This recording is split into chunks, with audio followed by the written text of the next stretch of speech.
Selamat pagi, berjumpa kembali bersama saya Sandro Jabrik wong ganteng sak donya. Mohon untuk tidak menyebutkan nama dan identitas dalam percakapan ini karena percakapan ini saya naikkan dalam konten YouTube. Iya, Mbak. Siap, Mas Sandro. Iya, mau ngajak Mas Sandro mikir aja. Kuat kan, aku tidak mikir tapi diopai enggak? Dikasih kopi tak dikasih apa itu ngajak mikirnya? Enggak dikasih apa-apa. Kopi sasetan. Aduh, mencret Mbak, kopi sasetan. Lanjut, gimana ini? Ya, tadi kan dengar kontennya Mas Sandro yang masalah Jepang itu. Siap. Kok aku ngedeg ya ini? Duh, iya sih. Dijak omong kok ndredeg. Jadi ngejak mikir kok ndredeg. Gimana sih? Nah, tadi kan mbaknya yang kerja di Cina itu kan anaknya mau ke Jepang gitu ya. Woi, Dari awal aja nanti sampai nontonnya. Terus lanjut. Ya, dari awal dulu ya, terus nanti mentoknya ujung-ujungnya mau minta saran, pendapat, solusi, ngajak mikir. Boleh. Boleh ya? Boleh. Memang konten saya ngajak mikir. Terus lanjut. Ya kan, anak saya kan sekarang posisi di sana ya Mas Sandro. Siap. Umurnya tuh waktu berangkat tuh 18 tahun. Jadi mbaknya jangan khawatir, meskipun kita nggak nganter dia, kan kita bisa mantau setiap hari. Anak aku juga sama, perempuan. Terus. Ya kan, terus mau beli seragam ini itu kita emang nggak nganter-nganter, tapi kan kita bisa beli online terus kirim ke rumah apa gimana lah, banyak cara lah intinya. Terus? Jadi nggak usah khawatir. Nah, yang kedua itu sekarang kan anak aku tuh udah pakai visa itu studi. Mak, keren. Bolehlah nanti telepon. Nanti podcast sama saya, lanjut. Ya, pakai visa studi itu gimana? Soalnya kan saya nggak ngerti mah, yang taunya mah ini harus ada ini mah ini kalau masalah itunya kan di LPK kan dulu tuh nggak ngerti, nggak paham. Nah sekarang tuh dia tuh kan kontraknya cuma 1 tahun, mau visa N4 itu katanya susah. Terus? Gitu. Di sananya tuh kerjanya tuh lumayan loh, nggak pernah di bawah 20 loh Mas Sandro, tapi ya capek. Maksudnya nggak pernah di bawah 20 ini apa maksudnya? Gajinya gitu, walaupun pisahnya tuh studi gitu loh ya. Loh, berapa? Nggak di bawah 20 berapa? Pernah sampai 32 apa itu? Juta Indo. 1 bulan?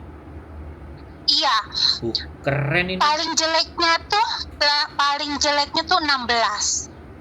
Loh, keren nih sama anak student. Part time lah. Magang. Iya, kayak katanya magang. Pokoknya bukan bisa TG. Toku Tegino. Oke, lanjut. Hai. Nah, dia tuh mah katanya sekarang tuh kan udah malah dibeliin tiket ya sama perusahaannya. Bulan depan tuh harus pulang Indo, bahkan yang gantiin posisi dianya tuh udah pada datang. Sekarang lagi posisi ngajarin di pabrik mobil ya. Oke, terus lanjut. Tapi dianya tuh maunya tuh belum, cuman baru 1 tahun mah.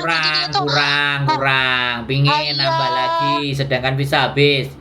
Terus harus kataku, Kak emang nggak boleh kamu tuh nggak pulang? Ya nggak boleh mah, harus pulang katanya gitu. Oke. Tapi dia tuh pengen di situ gitu loh, sedangkan tiket udah dipegang. Nah gimana lo Mas Sandro? Gampang, itu urusan sangat kecil sekali. Oke? Hai. Oke. Kemtimah. Anda tepat kalau nelpon sama saya. Makanya ini tadi yang komen nyogok N4 bisa enggak? Iya.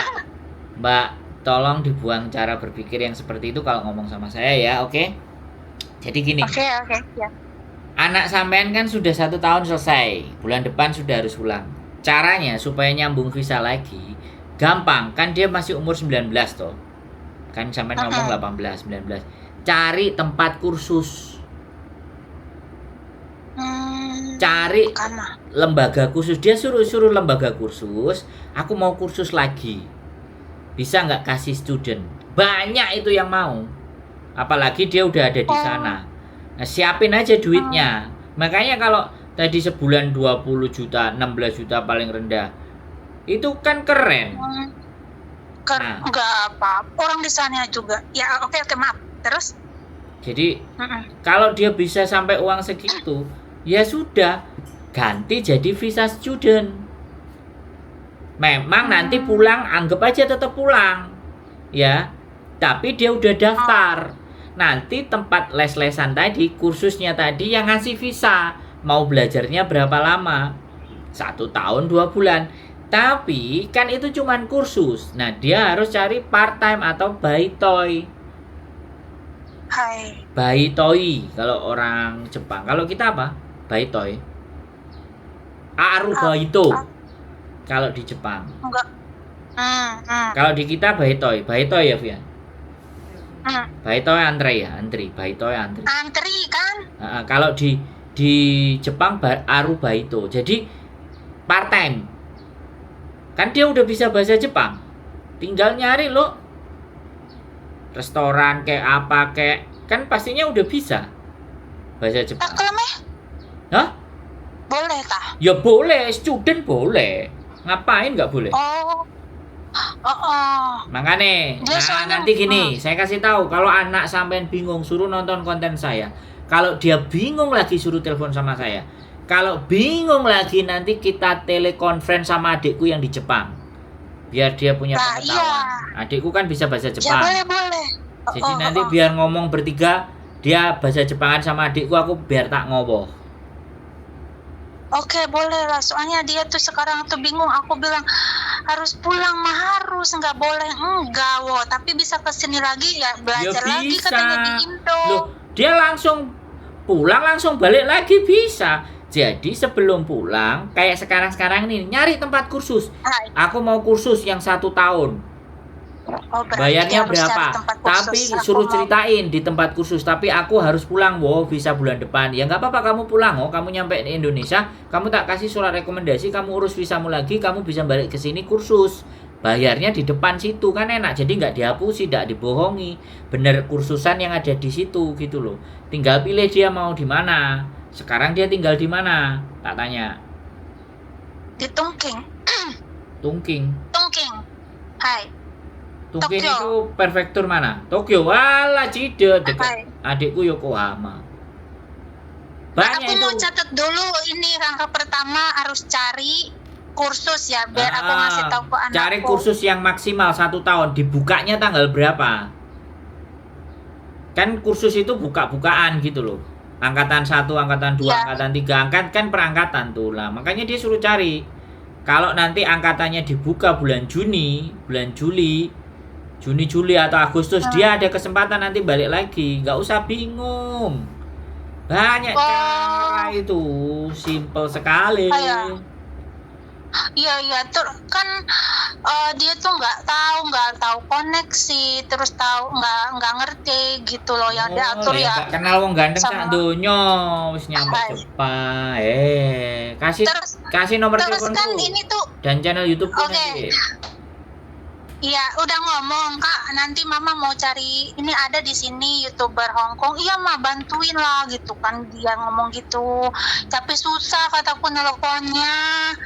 gitu soalnya sibuk setiap harinya kan banyak cece gini ya katanya gitu. Terus dia tuh selama 1 tahun tuh Mas Andro ikut itu tuh ujian tuh ada diadain ujian ikut, cuman dia karena nggak bisa belajar karena sibuk banget kerjanya tuh di pabrik mobil, sibuk boro-boro belajar, istirahat aja tuh udah hampir kayak mesin. Tapi ya lumayan gitu. Ya iya ya lumayan Mbak, ya begitulah Jepang.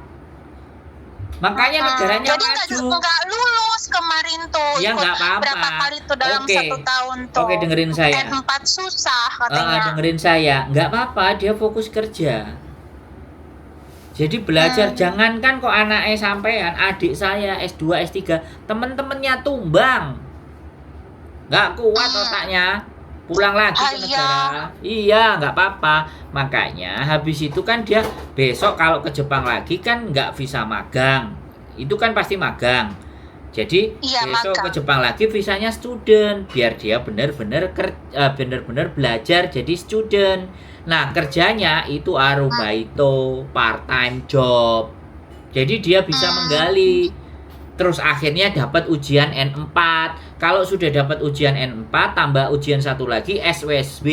Begitu ujian N4 dan SWSB jadi, akhirnya dia bisa apply ke perusahaan. Ketika apply ke perusahaan terima, visanya jadi Toku Teigino. Kalau sudah jadi Toku Teigino, dia rajin, dia lancar, aman, bisa nanti jadi permanen resident.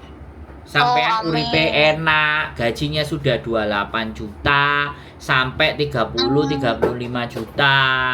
Nah, ibu dadi bahagia, mantu seko Hongkong, nampani anake, bila perlu minta visa tinggal di Jepang 3 bulan sama anake sampean. Nah, itu kerja keras namanya. Bagus. Saya sepakat, saya mendukung. Suruh telepon saya.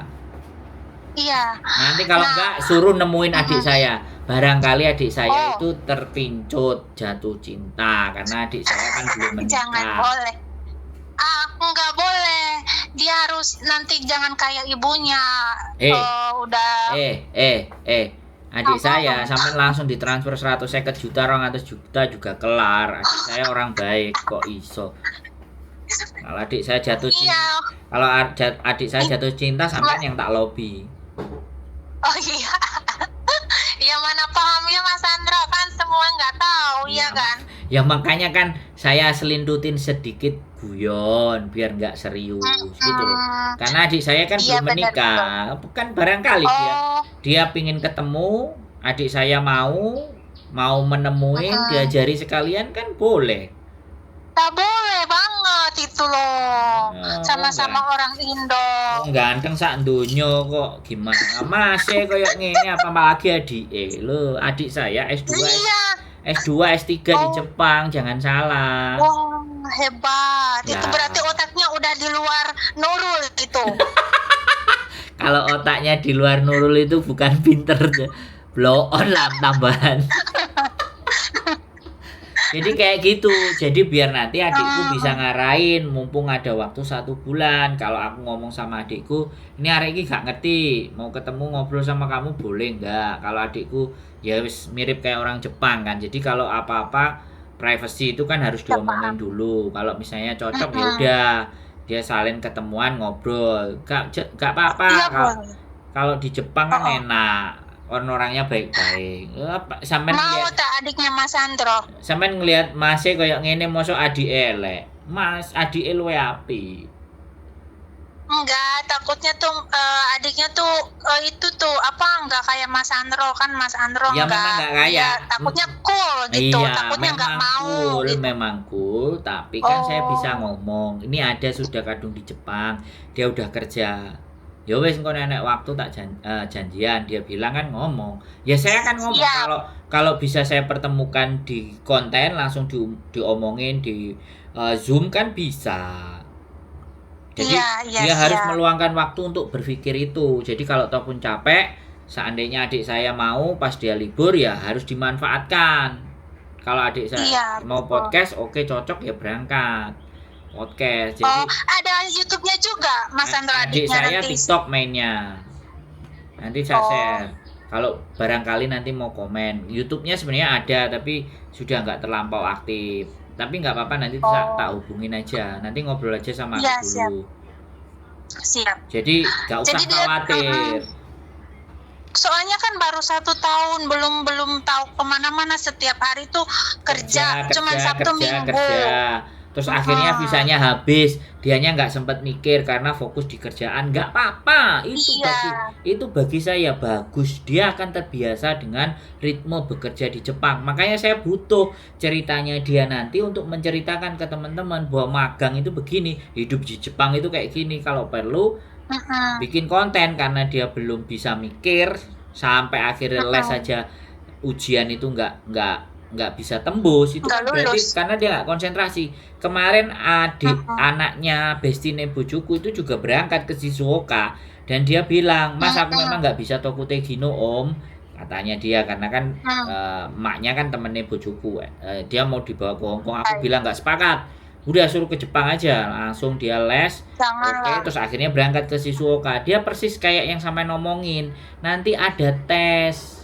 Lah dari tes itu Mm. harapannya kita bisa pindah ke TG, Tokutegino. Persis yang Mm-mm. diomongin sama anaknya sampean. Iya. Nah, makanya kan berarti Berarti. kan jalurnya memang bener. Mm-mm. Tapi kan sekali Mm-mm. lagi karena kerja keras badan capek, konsentrasi tidak jelas. Makanya itu kita kursus. Nah, kalau kursus kan Mm. waktunya dia pasti belajar.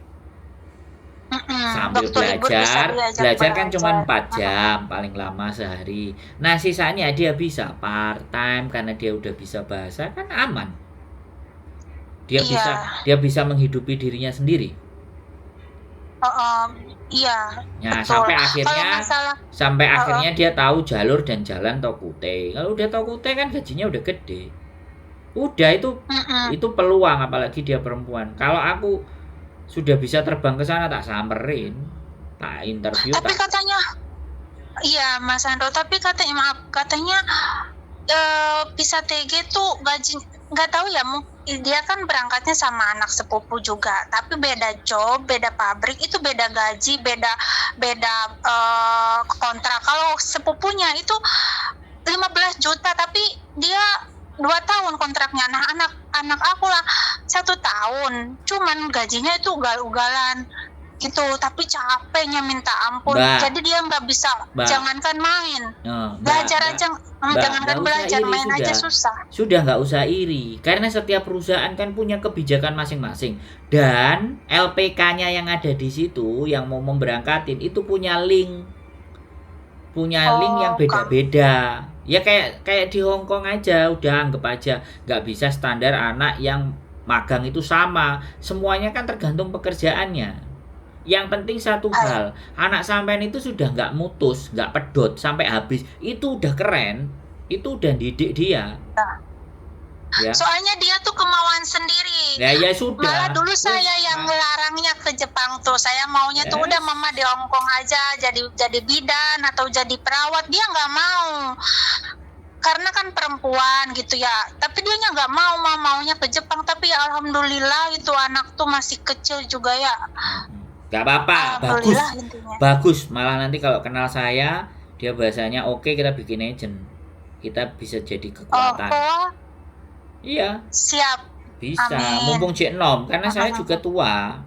Kita butuh tenaga yang muda-muda, yang bisa diarahkan, yang bisa diajak maju. Kan dia kan punya pikiran maju. Siapa tahu nanti kenal sama adik saya, terus maulah saya jadi karyawannya lah, kerjanya nggak perlu capek-capek. Lah, boleh. Kita cuma rekrut aja loh. Channel YouTube saya juga udah oke. Banyak yang nanyain ke Jepang. Wah, bikin perusahaan. Wah, gimana? Asik gak? Iya, ya Bu, ya mantap tuh. Mantap tuh. Lah iya, sampai kenal saya orangnya tukang bohong-bohong apa tukang garangan apa nipu-nipu kan enggak toh? Enggak. Lah iya, ya wis gampang itu. Sudah paham? Jadi ngomong sama anaknya? Sudah paham. Jadi saya ngomong sama anak saya, Kak, kamu sekarang cari tempat kursus. Gitu ya. Nanti kalau pas hari libur kursus, jadi pas pulang nanti pulang aja gitu, nggak apa-apa. Aku malah ngajarin gitu. jangan pulang. Woi. Hai. Cari lembaga kursus yang buat untuk episode selesainya dia pulang. Jamnya kapan? Jadi nggak sekarang itu kursus, cuman nanyai info untuk kelas berikutnya dibukanya tanggal berapa. Saya boleh daftar. gitu. Daftar sekarang. Saya nanti kepingin balik lagi ke Jepang karena saya kemarin sudah cuma 1 tahun. Kontrak saya habis. Saya mau balik lagi tapi visa student kursus. Nah, kursusanmu bisa nggak ngasih visa buat saya? Saya mau belajar mendalami bahasa Jepang. Ya pasti oke. Oke, asik bisa. Cuman dibukanya nanti misal bulan Agustus, bulan September, atau bulan Juni. Oke, tapi saya bisa nggak daftar sekarang? Saya kasih DP aja. Saya pegang buktinya. Nanti Desember tinggal lanjut. Atau bagaimana pembayarannya, sistemnya. Kan kayak gitu. Yang penting sekolahan itu udah kepegang. Nah, sekolahnya udah kepegang, dia udah selesai daftar ulang, kan dia pasti kasih surat. Kan kursusnya resmi, jadi ada tanda terima, ada tanda tangan, ada semua. Jadi duit disetorin kan kita pegang resit. Habis itu pulang. Terus kelasnya dibuka tinggal telepon. Visaku gimana ini? Ya tak kasih surat rekomendasi, kamu urus visa di Indonesia. Dia kursusan kasih rekomendasi, kita datang ke konsulat Jepang. Sudah disodorin ke konsulat Jepang, besok disuruh ambil nih visamu, belajar student 1 tahun. Berangkat deh ke Jepang. Jadi student. Iya. Berarti nggak usah masuk PT belajar lagi kayak gitu ya? Di Indonesianya ya? Yes, ngomong sama sampai ini mumet dah. Si anaknya aja suruh telepon aku kalau sampean nggak bisa jelasin. Mumet aku. Iya. Sampean terlalu kerja sama sotel, sama garbu, sama maisong. Jadi aku jelas. Enggak, aku nggak ada maisong. Aku jelasin bertubi-tubi, cik gak paham. Oke, siap. Ya. Nanti saya kasih Kalau nomor perlu, Mas Sandro. Terus kalau perlu pulang mampir dulu ke Hong Kong, boleh. boleh, Transit Hong Kong, habis itu pulang ke Indonesia, jenguk ibunya, gitu loh, Mbak. Yang agak cerdas dikit gitu loh. Aduh, sampai ini nonton kontenku gak pinter-pinter. Oke? Iya, tapi majikan aku juga ngomongnya tuh nggak apa-apa, kamu mau cuti ke Jepang juga nggak apa-apa gitu. Iya, sampean Cuman nggak bisa, karena sampean kan nggak ngerti, takut. sampean paspornya kan paspor apa namanya kerja, nggak bisa visa sampean kerja. Sampean harus ngurus paspornya di Indonesia. Tapi kalau anak sampean datang ke sini boleh. Bilang aja sama perusahaannya, boleh nggak tiketnya transit Hong Kong dulu 2 hari, terus besoknya bilang. Intinya pokoknya itu pengennya dia tuh enggak maksudnya tuh informasinya nggak tahu intinya gitu. Jadi nggak tahu sinyal, nggak tahu koneksi, nggak tahu ya sekarang udah paham lah. Mas Sandro bilang kayak gitu. Jadi nggak perlu diulang 10 kali kan? Cukup kan? Iya. Cukup. Makasih. Nanti suruh telepon saya, kasih nomor saya. Pasti, siap. Pasti nanti. Nomornya Jepang nanti. Kalau nggak salah plus 81 kalau nggak salah Jepang. Kayak adik saya yang nelpon nanti. Jadi biar enak omong-omongannya. Biar dia nggak takut aja, bingung. Kalau perlu nanti ketemu sama adik saya sebelum pulang kalau pas libur. Bagus. Nah itu, lebih bagus itu. Ya bagus Mas Sandro. Iya bagus lah. Cantik nggak anaknya? Kalau jelek katanya nggak mau adikku. Kalau cantik mungkin. Aduh, ibunya kayak Hongkong si Uce kata nenekku. Anjir. Oke ya, sip. Gambar. Oke, Mas Sandro, makasih ya atas informasinya. Ya, wis nggak usah bingung. Sehat selalu ya. Yuk, oke. Ya, makasih ya. Yuk, Bye. bye. Luar biasa teman-teman. Nah ini dia. Keren, jos, mantap, sip, keren, saya suka. Mudah-mudahan nanti kita bisa ngobrol sama anaknya ya, kita kontenin bagaimana kalau magang di Jepang rasanya mau mendasih. Ben kalian nggak bisa bayangin gimana kerja di Hong Kong. Sip, kita punya narasumber yang terpercaya, yang akurat, yang oke, yang istimewa. Tetap semangat, keep stay tune with YouTube channel and see you next video. Bye bye.